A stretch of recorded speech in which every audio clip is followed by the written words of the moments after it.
जन्मदिन की शुभकामनाएं। अरे बस बस इसका जन्मदिन, ताली बजाओ सभी। ताली बजाओ।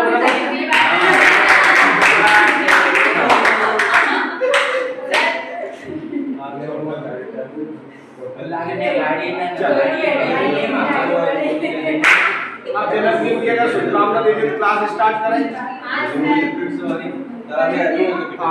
चल जाओ पर बात मत करें, जा जाओ पीछे। क्या नाम आप दोनों, बात मत करो।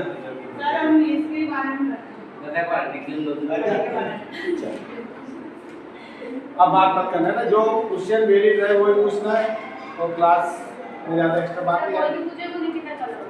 नहीं पूछना चाहिए पर 30 आप सभी को याद है तो 30 से 35 मिनट पढ़ाते हैं है ना, उसमें आप पढ़ लिया 3 मिनट हो ही गया वो तो ठीक है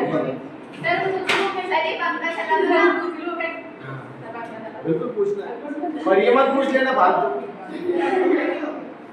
पंखा इसलिए चला है, आवाज आती है इसकी। गर्मी हो रही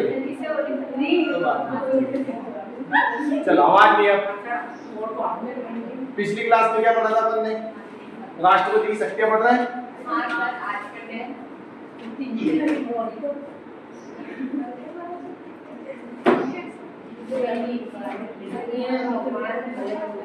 राष्ट्रपति की जिसमें कौन कौन सी शक्ति पढ़ ली थी अपन ने, कार्यपालिका संबंधी शक्ति, विधायी शक्ति पढ़ ली थी कि नहीं पढ़ी थी, पढ़ ली थी ना। अब लिखिएगा और उसमें अध्यादेश जारी करने की शक्ति भी लिखवा दिया था। बताइए राष्ट्रपति किस अनुच्छेद के तहत अध्यादेश जारी करता है, ठीक के देख लो। और राज्यपाल दोनों का बताओ देखते हैं। अरे 1 2 3 1 2 3 2 1 3 है ना। अनुच्छेद 123 से राष्ट्रपति, ठीक है। तो अध्यादेश जारी करने की शक्ति किस किस के पास है, अनुच्छेद 123 के तहत राष्ट्रपति को और अनुच्छेद 213 के तहत। चले क्वेश्चन में पूछता हूँ, यदि राज्यपाल को ये अध्यादेश जारी करता है तो क्या वो पूरे भारत पर लागू होता है या जिस राज्य का उस राज्य के लिए, जिस राज्य का होता है उस राज्य, और राष्ट्रपति करता है तो पूरे देश। अब लिखिएगा आप 2 पॉइंट लिखवा दिए थे, कौन कौन सी, कार्यपालिका और विधायी है ना। अब लिखिएगा वित्तीय शक्तियां, वित्तीय फाइनेंस, रुपये पैसे।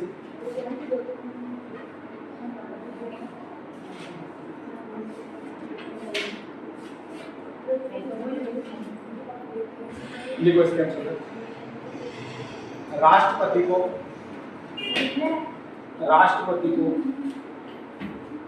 वित्तीय क्षेत्र, राष्ट्रपति को वित्तीय क्षेत्र में भी कुछ,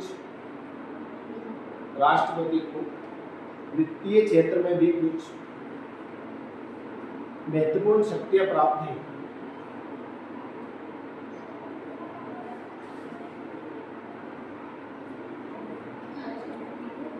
राष्ट्रपति को वित्तीय क्षेत्र में कुछ महत्वपूर्ण शक्तियां प्राप्त हैं। अब ध्यान दें, थोड़ा सा बता देना। आप सभी को याद है कि बजट आता है हर साल, लेकिन बजट शब्द अपने भारतीय संविधान में कहीं पर भी प्रयोग नहीं है।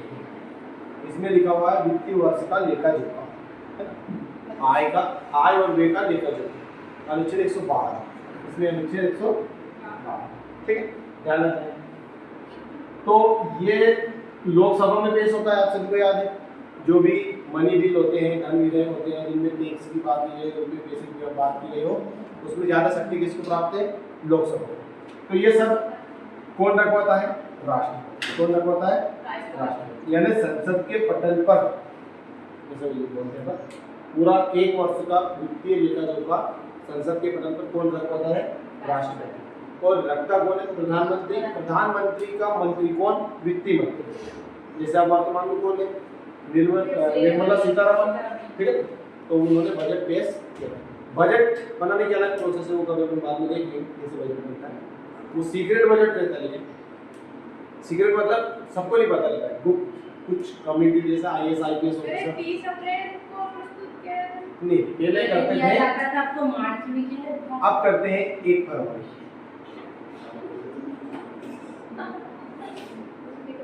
क्या कितने, मैंने तो मार्च की सुना है, 1 मार्च से ऐसे पहले 1 मार्च करते हैं, बिल्कुल करते हैं। 1 मार्च से अब इसको कब कर दिया?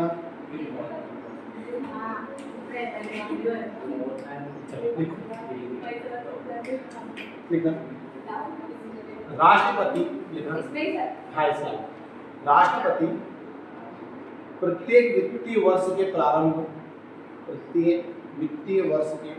में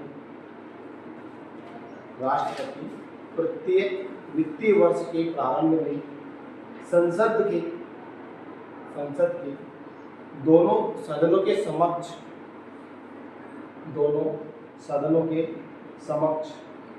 भारत सरकार की उस वर्ष की आय और व्यय यानी इनकम और आउटगोइंग यानी आय और व्यय बोर्ड पे लिख दिया आय और व्यय पैसे और खर्च का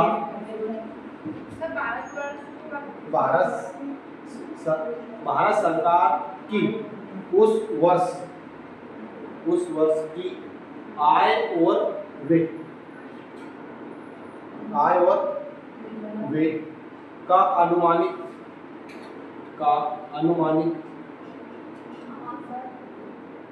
आय और व्यय का अनुमानित विवरण प्रस्तुत करवाता है। कौन करवाता है प्रस्तुत? राष्ट्र। लेकिन करता कौन है? सरकार है ना, सरकार करती है।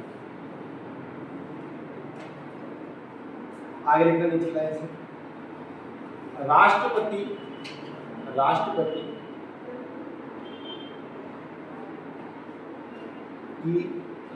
की अनुमति के बिना धन विधेयक अथवा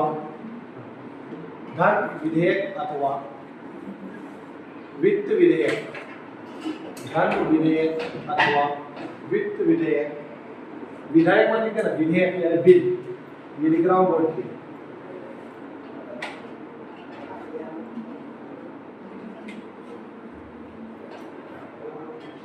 और अनुदान की मांग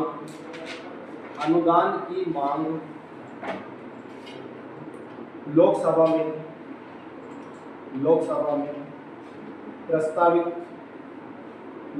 में प्रस्तावित नहीं की जा सकती आवाज लोकसभा में प्रस्तावित नहीं की जा सकती।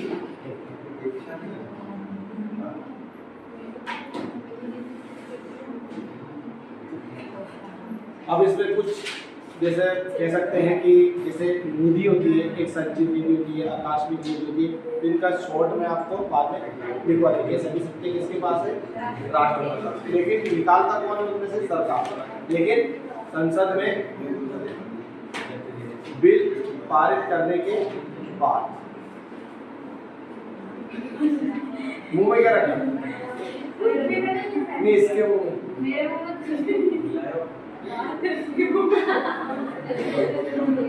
ऐसा लगा चॉकलेट खा रहे।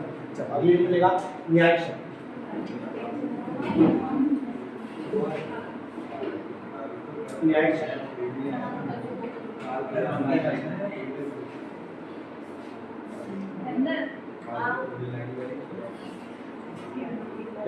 सचिन तेंदुलकर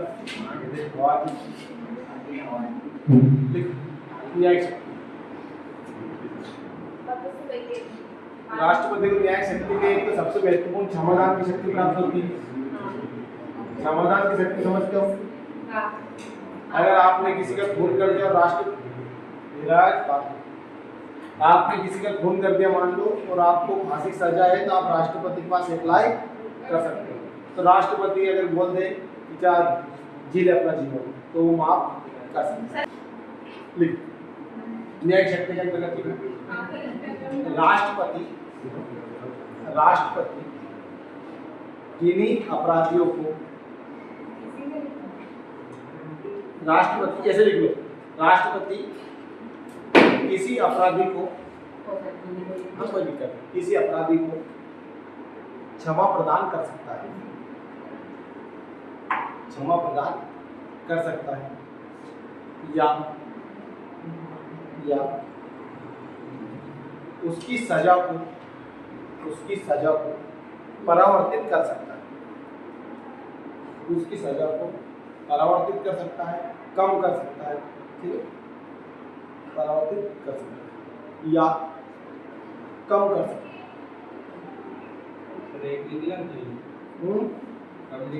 तीनों परावर्तित क्या लिखा पहले, तो क्षमा कर सकता है, परावर्तित कर सकता है और कम कर सकता है। जैसे मान लो किसी को सुप्रीम कोर्ट द्वारा या किसी न्यायालय द्वारा फांसी की सजा दी गई, तो राष्ट्रपति के पास अपील करते हैं, तो फांसी की सजा को वो उम्र कैद या फिर 7 साल 5 साल जिसमें भी कन्वर्ट कर सकते हैं।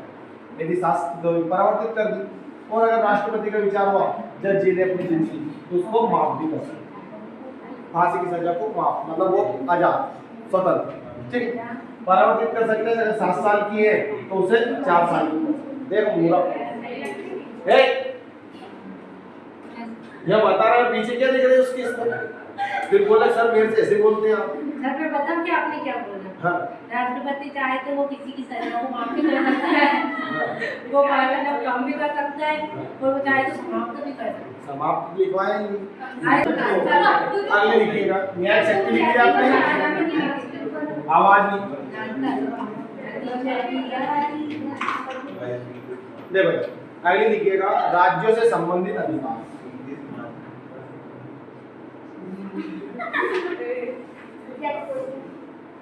ज़्यादा देश के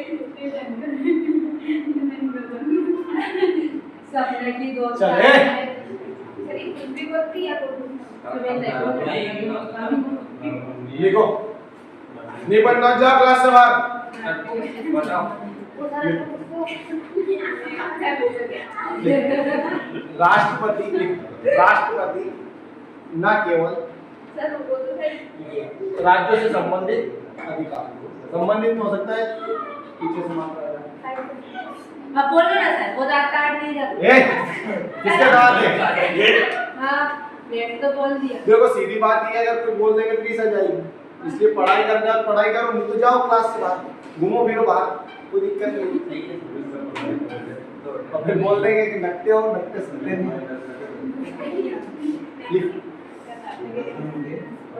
नीरज आवाज आ रही है, बोल। हाँ थैंक यू लिख, तो बोल के मत लिख, चुपचाप लिखिए। राष्ट्रपति न केवल केंद्रीय कार्यपालिका, राष्ट्रपति न केवल केंद्रीय संबंधित अधिकार में बोल, राष्ट्रपति न केवल केंद्रीय कार्यपालिका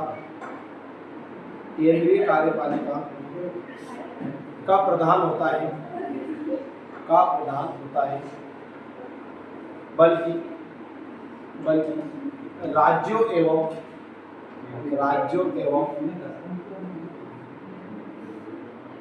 प्रदान होता है, बल्कि राज्यों और केंद्र शासित प्रदेशों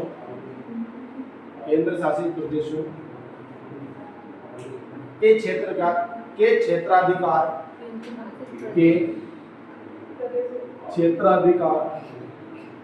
में भी कई महत्वपूर्ण शक्तियां प्राप्त होती है।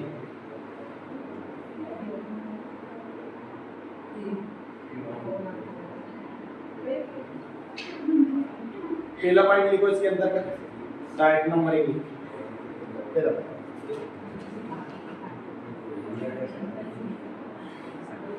राज्यपाल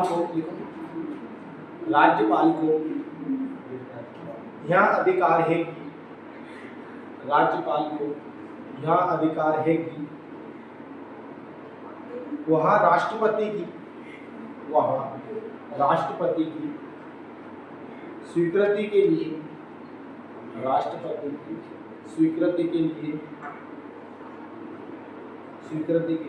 किसी भी विधेयक यानी बिल है ना, विधेयक को बिल को सुरक्षित रख सकता है।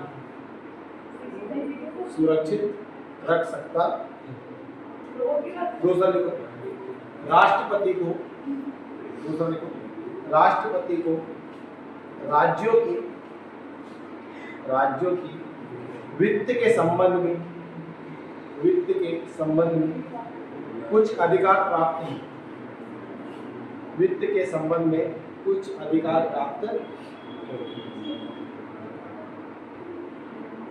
यदि राज्य के संबंध में कुछ अधिकार प्राप्त है। आगे लिखना, यदि संसद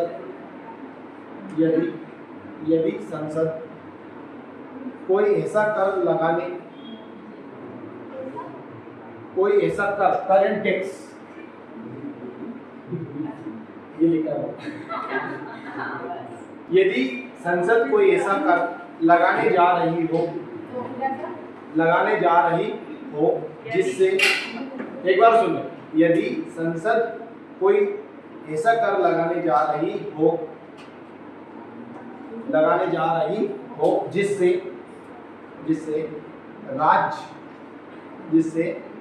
राज्य प्रभावित हो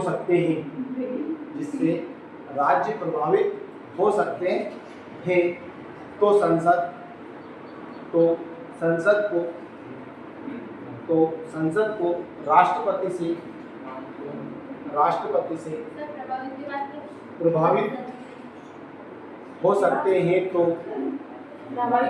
प्रभावित हो सकते हैं, तो संसद को राष्ट्रपति से इसकी पूर्व अनुमति लेना आवश्यक है। राष्ट्रपति से इसकी पूर्व अनुमति लेना आवश्यक है। आप सभी को याद है जब 2017 में जीएसटी आया था तो ये पूरे राज्यों को प्रभावित कर रहा है इसने, तो इस पर कानून किसने बनाया? संसद है ना। तो इसके लिए पूर्व अनुमति किससे ली उन्होंने? ठीक है। गुड एंड सर्विस टैक्स, वस्तु एवं सेवा कर, गुड्स एंड सर्विस टैक्स, वस्तु एवं सेवा कर, ये हुआ था 1 जुलाई 2017 में।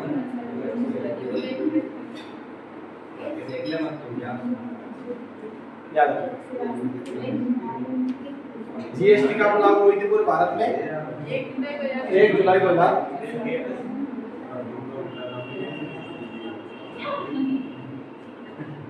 बात ही बात। अगला पॉइंट, राष्ट्रपति लिखो, हाँ इसी राज्य संबंधित अधिकार में लिख रहा है, तो 2 पॉइंट तो लिखवा दी। राष्ट्रपति किसी राज्य सरकार को